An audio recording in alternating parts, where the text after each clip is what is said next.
Ngayon ay papasok tayong muli sa pag-aaral isang doktrina ng Iglesia ng ating Panginoong Hesus na ipinasulat niya kay Pablo. Ipinakita naman ni Pablo sa atin kung paano niya isinasaysay ang mga bagay na ito. At ang doktrinang ito ay napakahalaga sapagkat ito ay para sa Iglesia ng ating Panginoong Hesus na kanyang binili sa kanyang sariling dugo. At ang pag-aaralan natin ngayon ay hahanguin natin mula sa libro ng mga taga-Pilipos. Chapter 3, umpisahan natin sa verse 17. Pababa tayo. At ganito ang sinasabi. Mga kapatid, kayo'y magkaisang tumulad sa akin at tandaan ninyo ang mga lumalakad ng gayon. Ayon sa halimbawang nakikita ninyo sa amin. So, may halimbawa na ipinakikita ni Pablo sa mga tao na nag-aaral sa mga unang kaanib ng Iglesia ng ating Panginoong Hesus, kahit sa mga kaanib din ngayon. Sa 18, sapagkat marami ang mga lumalakad na siyang madalas kong sabihin sa inyo. At ngayon, sinasabi ko sa inyo na may pagluha, na sila ang mga kaaway ng krus ni Kristo. Ito ay mabigat na aral ito dahil meron palang mga tao na lumalakad, no? Ngunit sila ay kaaway ng krus ni Kristo.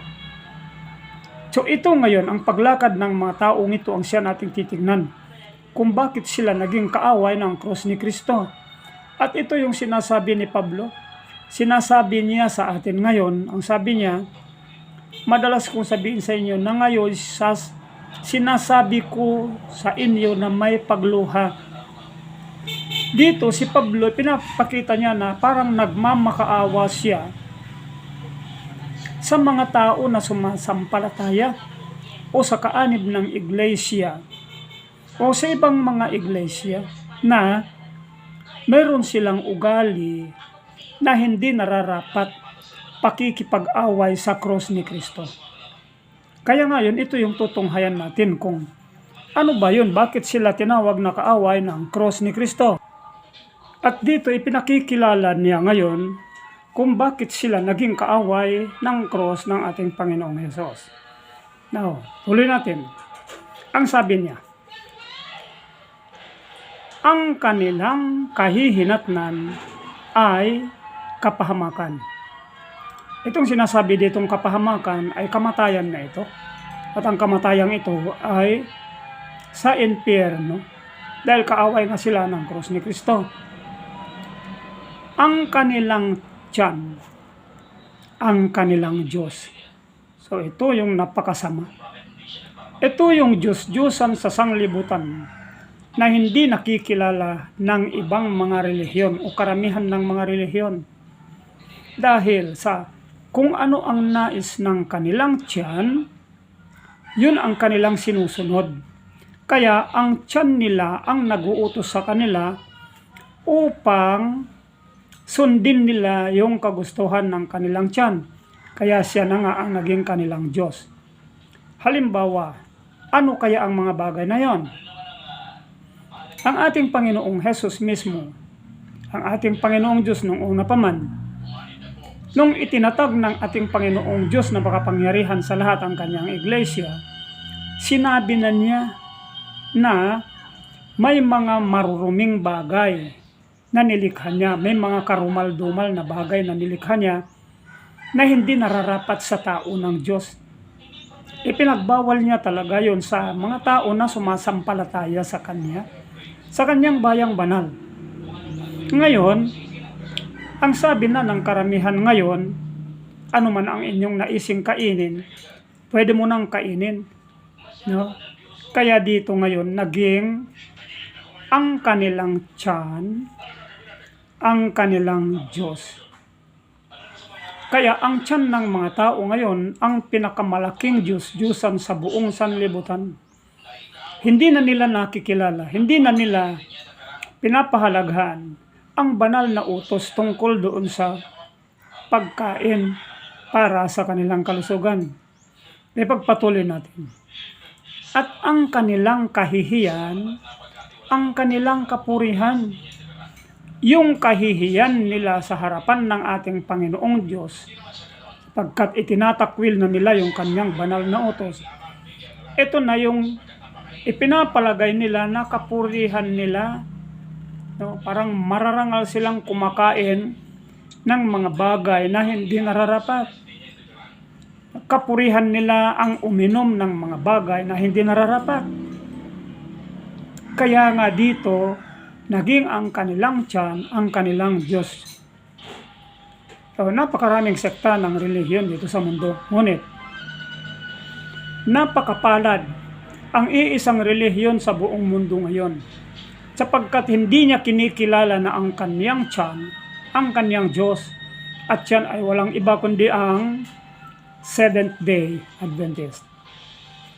Ito na lamang relihiyon na ito ang hindi napapasakop o hindi nalilihis sa mga panukala ng ating Panginoong Diyos. Sa kanyang mga kautusan, si Seventh-day Adventist na lamang ang tumutupad.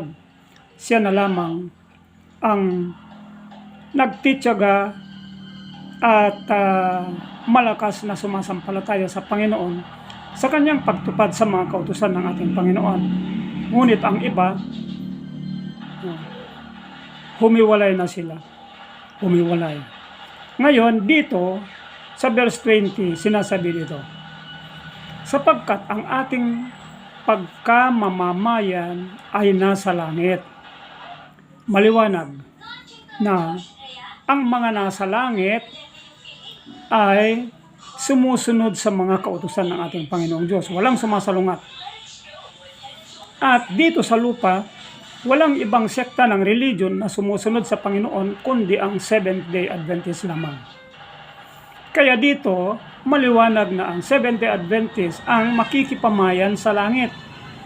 Mula roon ay hinihintay naman natin ang tagapagligtas, ang Panginoong Hesukristo. So sa lahat ng mga nagsisipaghintay sa pagdating ng Panginoon, ang nakakatiyak dito ay walang iba kundi ang Seventh-day Adventist. At siya yung nananalig. Sila yung umaasa. Sila yung sumusunod sa mga kautusan ng ating Panginoong Diyos. Hindi nila ibinibilang ang kanilang tiyan na siyang nagkukuman sa kanila. Na kung ano man ang gusto ng tiyan ng iba, yun yung sinusunod nila. Kaya sa pagkain nila, kahit anong bagay, kinakain nila.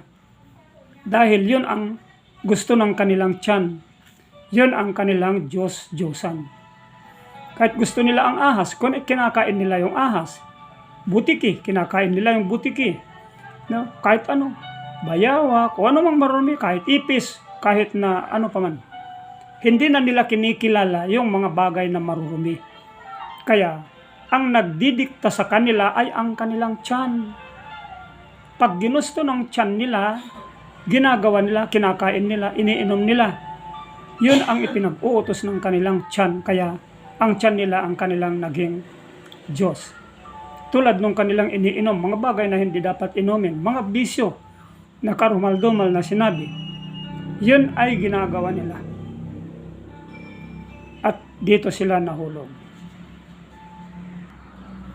Ngunit, salamat sa Panginoon sapagkat may natitira.